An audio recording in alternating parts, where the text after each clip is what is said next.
नमस्कार। आज हम बात करने वाले हैं भारत के राष्ट्रगीत और राष्ट्रगान से जुड़े एक बहुत ही अहम सरकारी नियम के बारे में, जिसने इनके गाए जाने के तरीके में एक बड़ा बदलाव ला दिया है। अब ये बदलाव क्यों हुआ और इसका हम सब पर क्या असर पड़ेगा, ये जानने के लिए इस पूरी बातचीत को अंत तक जरूर देखिए। तो सबसे बड़ा सवाल यही है कि आखिर ऐसा क्या हुआ कि सरकार को दशकों से चले आ रहे इन नियमों को बदलना पड़ा। इस बड़े बदलाव के पीछे की असली वजह क्या है? आइए मिलकर इसका जवाब ढूंढते हैं। तो चलिए सबसे पहले ये समझते हैं कि इस नए सरकारी आदेश में आखिर बदला क्या-क्या है। देखिए, सबसे बड़ा और शायद सबसे जरूरी बदलाव तो यही है कि अब से हर सरकारी कार्यक्रम और स्कूल में राष्ट्रगान से पहले राष्ट्रगीत वंदे मातरम गाना अनिवार्य होगा। ये अपने आप में एक बहुत बड़ा कदम है। और सुनिए, अब तक तो हम वंदे मातरम के सिर्फ शुरुआती 2 छंद ही गाते आए हैं, है ना? लेकिन इस नए नियम के तहत अब पूरा गीत मतलब सभी 6 छंदों को गाना जरूरी कर दिया गया है। अब पूरे वंदे मातरम को गाने में लगेंगे करीब 3 मिनट और 10 सेकंड। अब ये जो समय है, ये राष्ट्रगान की तुलना में काफी ज्यादा है और यही बात इस बदलाव को और भी खास बना देती है। जैसा कि हम सब जानते ही हैं, हमारे राष्ट्रगान जन गण मन को गाने में सिर्फ 52 सेकंड लगते हैं। इसका मतलब साफ है कि अब किसी भी कार्यक्रम की शुरुआत एक लंबे और भावपूर्ण राष्ट्रगीत से होगी और फिर उसके बाद राष्ट्रगान गाया जाएगा। तो कुल मिला के नए नियम एकदम साफ हैं। पहले वंदे मातरम, फिर जन गण मन।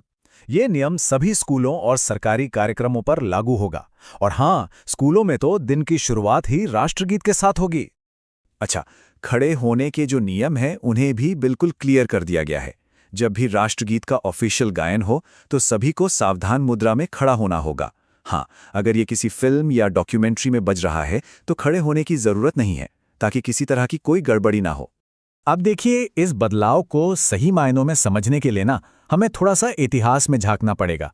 आखिर इन दोनों गीतों की कहानी क्या है, चलिए जानते हैं। तो सबसे पहले एक बात साफ कर लेते हैं, वंदे मातरम हमारा राष्ट्रगीत है और जन गण मन हमारा राष्ट्रगान। और हाँ, संविधान सभा ने दोनों को बराबर का दर्जा दिया था। तो कहानी शुरू होती है 1875 में, जब वंदे मातरम की रचना हुई। फिर 1950 में इसे जन गण मन के बराबर का दर्जा दिया गया। ऐसा इसलिए हुआ क्योंकि भारत की आज़ादी की लड़ाई में इस गीत ने वाकई एक बहुत बड़ी भूमिका निभाई थी। लेकिन एक बात है, वंदे मातरम के सभी छंदों को लेकर हमेशा से सब लोग एक मत नहीं थे।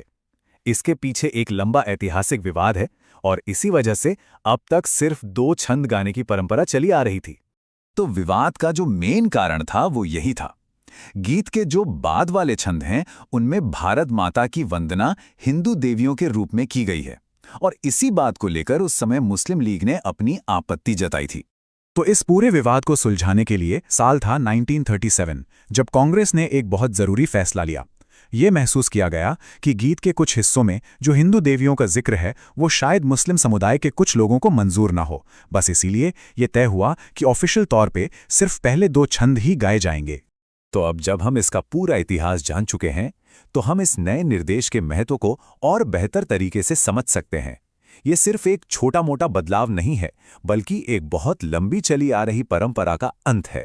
तो देखिए, जो चीज़ पहले 1937 के एक कांग्रेस रेजोल्यूशन पर आधारित एक परंपरा थी, वो अब गृह मंत्रालय का एक पक्का आदेश बन गई है।